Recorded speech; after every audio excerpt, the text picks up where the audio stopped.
نبی صلی اللہ علیہ وسلم کا پہلا امتی اس کی شروعات کیسے ہوتی ہے، کیسے نبی صلی اللہ علیہ وسلم کو صدیق اکبر رضی اللہ تعالیٰ ملتے ہیں، قبول کرتے ہیں اسلام، اس کا واقعہ بیان کرتے ہیں۔ صدیق اکبر رضی اللہ تعالیٰ عنہ پیشہ ور تاجر تھے، آپ کا پیشہ تجارت تھا، تو نبوت سے یعنی کہ جب آپ نے ایمان لائی، اس سے 6 ماہ پہلے آپ سفر شام کے سفر پہ گئے، تو آپ کے پاس ساتھ آپ کا ایک غلام تھا۔ شام پہنچے تو رات کا وقت تھا، شام کا وقت تھا، تو کافی موسم خراب، اندھیرا، مطلب بارش، طوفان وغیرہ۔ آپ نے کسی جگہ پہ پناہ لینے کی کوشش کی، ایک دروازہ کھٹکھٹایا، نوک کیا، تو اندر سے ایک آدمی باہر آیا، تو اس سے پوچھا کہ ہمیں رہنے کی جگہ مل سکتی ہے؟ وہ کہتا ہے جی یہ تو عیسائیوں کا ایک گرجا ہے، چرچ ہے، یہاں جو بندہ اندر ان کا پادری ہے، جو بھی ان کا عالم ہے، وہ اجازت دے تو رہ سکتے ہیں، ویسے نہیں۔ وہ اندر جاتا ہے، اس سے پوچھتا ہے کہ بھی 2 بندے باہر آئے ہیں اور رہنے کی اجازت چاہتے ہیں، رات گزارنے کی۔ انہوں نے کہا جی اس کا نام پوچھیں، اور اچھا اس کا نام پوچھنے آیا تو کہتا میرا نام عبداللہ ہے، میرے والد کا نام ابو قحافہ ہے۔ وہ جا کے اس نے بتایا اس کو، تو چونکہ وہ اپنا پرانی کتابوں کا عالم تھا، اس کو پتہ تھا کہ وہ زمانہ قریب آنے والا ہے، اور یہ جو عبداللہ ابن ابو قحافہ ہے، یہی وہ بندہ ہے جس کے میں نے کئی بار تذکرے، کئی بار پچھلی کتابوں میں اس کے ذکر پڑھا ہے۔ اچھا کہتے ہیں اس سے اس کے علاقے کا بہت پوچھ کیا کہ وہ کس علاقے سے آیا ہے اور اس علاقے کی نشانیاں کیا ہیں، اس کا حلیہ مجھے بتانا ذرا آ کے۔ اس نے آ کے پوچھا کس علاقے سے ہیں، انہوں نے بتایا میں فلاں علاقے سے ہوں، اور یہ بھی بتایا کہ تو ایسے علاقے سے تو نہیں ہے جس میں آس پاس پہاڑ ہیں، اس میں کھجوروں کے باغات ہیں؟ جی میں ایسے علاقے سے ہوں۔ جا کے اس کو بتایا، اس سے کہا اس کو اندر لے آ۔ اس کو لے کے آیا تو وہ پادری بہت بزرگ تھا، اس نے اپنی روشنی سے آپ کا سارا حلیہ دیکھا اوپر سے نیچے۔ اب ابوبکر صدیق کو تو نہیں پتہ کہ یہ کیا کرنے والا ہے، مطلب کیوں اتنی غور سے مجھے دیکھ رہا ہے۔ تو کہتا ہے جی اپنا ابوبکر صدیق کہتے ہیں کہ آپ میرے ساتھ کیا کر رہے ہیں؟ میں نے صرف ایک رات گزارنے کی اجازت مانگی ہے، اگر آپ کو اجازت ہے، کوئی اعتراض نہیں ہے تو مجھے اجازت دیں، نہیں تو آپ مجھے جواب دیں۔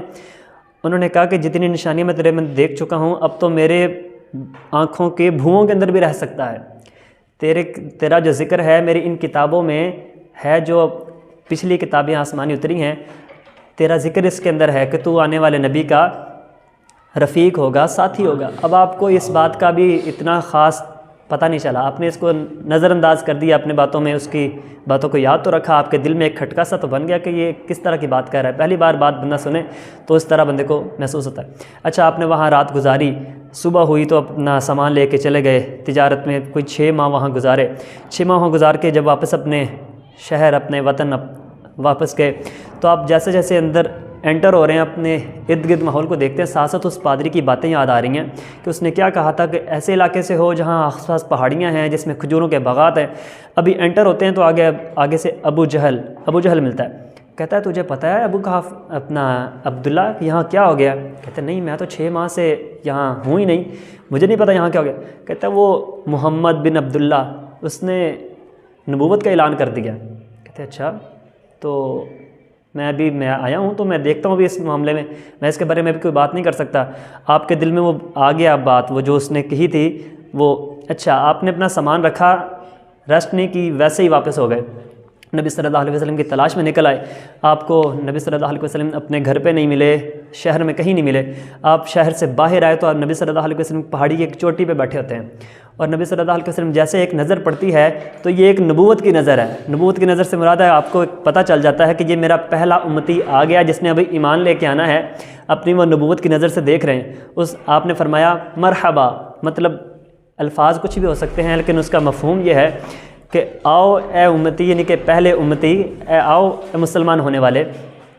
نبی صلی اللہ علیہ وسلم سے ملاقات کی ابوبکر صدیق رضی اللہ تعالیٰ عنہ نے۔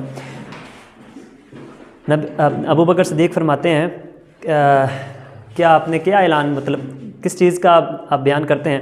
نبی صلی اللہ علیہ وسلم نے فرمایا کہ میں اللہ کا نبی ہوں۔ ابوبکر صدیق رضی اللہ عنہ شروع ہی سے، بچپن ہی سے جوانی تک آپ نے کبھی بھی کسی بت کو آگے کچھ سجدہ نہیں کیا تھا، کبھی بھی ایسی کام کیا ہی نہیں تھا، یعنی کہ اسی دور سے ہی آپ اس بت پرستی سے، ان کھیل تماشوں سے دور تھے۔ تو آپ نے فرمایا نبی صلی اللہ علیہ وسلم سے کہ آپ کے پاس اس کی کوئی دلیل ہے؟ نبی صلی اللہ علیہ وسلم نے فرمایا تجھے اس پادری کی باتیں نہیں یاد جو تم نے اسے کہا تھا؟ انہوں نے کروایا کہ ابھی میں یہاں آیا ہوں تو میرا اس ذکر کسی سے ہوا ہی نہیں، میرے اور اس پادری کے درمیان یہ جو باتیں ہوئی ہیں کسی تیسرے کو پتہ ہی نہیں، تو یہ کوئی نبی ہی ہو سکتا ہے جس نے اپنا مجھے وہ اس زمانے کی خبر دے دی، آج سے 6 ماہ پہلے کی صرف اس اور میرے درمیان بات ہوئی ہے، تو یہ کہ کوئی ایسا نبی ہی ہو سکتا ہے جس کو اس بات کا پتہ چل سکتا ہے۔ اور آپ اسی بات پہ کلمہ پڑھ کے مسلمان ہو گئے، اور آپ پہلے امتی، مرد امتی، نبی صلی اللہ علیہ وسلم کے پہلے امتی حضرت خدیجہ رضی اللہ تعالیٰ عنہ آپ کی بیوی، تو نبی صلی اللہ علیہ وسلم کے ابو بکر صدیق رضی اللہ عنہ پہلے امتی بنے۔ آگے اپنے جہاں اپنی ساری زندگی میں نبی صلی اللہ علیہ وسلم کے رفیق رہے، جنگل میں، بیابان میں، غاروں میں، پہاڑوں میں، جہاں بھی رہے آپ ان کے ساتھ رہے۔ بھائی نے اپنا ایک نظم پڑھی، اقبال، میں دوبارہ اس کو رپیٹ کرنا چاہوں گا۔ اقبال ان کے بارے میں فرماتے ہیں، غزوہ تبوک کے بارے میں شاید سامان منگوانے کے لیے کہا گیا، ایک دن رسول پاک نے اصحاب سے کہا، دے مال راہ حق میں جو ہوں تم میں مالدار۔ ارشاد سن کے فرتے طرب سے عمر اٹھے، اس روز ان کے پاس تھے درہم کئی ہزار۔ دل میں یہ کہہ رہے تھے صدیق سے ضرور، بڑھ کر رکھے گا آج قدم میرا راہوار۔ لائے غرض کے مال رسول یمی کے پاس، ایثار کی ہے دست نگر ابتدائے کار۔ پوچھا حضور سرور عالم نے اے عمر، اے وہ کہ جوش حق سے تیرے دل کو ہے قرار۔ رکھا ہے کچھ عیال کی خاطر بھی تو نے کیا، مومن ہے اپنے خیش و اقارب کا حق گزار۔ کی عرض نصف مال ہے فرزند و زن کا حق، باقی جو ہے وہ ملت بیضا پہ ہے نثار۔ وہ اپنے گھر گئے اور اپنے سامان میں جو دو چیزیں تھیں ساری چیزیں اکٹھی کر لی، ان کو ہاف کر لیا، آدھا لے آئے ایثار کے لیے اور آدھا اپنے گھر والوں کے چھوڑ دیا۔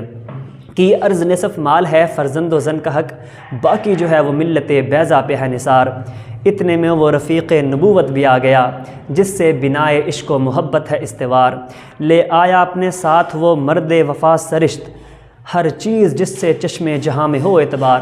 کہتے ہیں اپنی زندگی میں آپ اپنی جس پہ آپ ڈیپینڈ کر سکتے ہیں کہ اپنی زندگی گزارنے والی جو آپ کو نظر آ رہی چیزیں جس سے آپ کی زندگی ممکن ہے، ایسی جو چیزیں تھیں وہ اپنی اٹھا لائے، اور اتنی چیزیں کہ دیواروں پہ ہاتھ لگا کے ٹٹول کے کوئی چیز رہ تو نہیں گئی، سارا سامان اپنے گھر کا لے آئے، اپنی قمیض کے بٹن بھی اتار کے دے دیے اور وہاں پہ کانٹے لگا لیے۔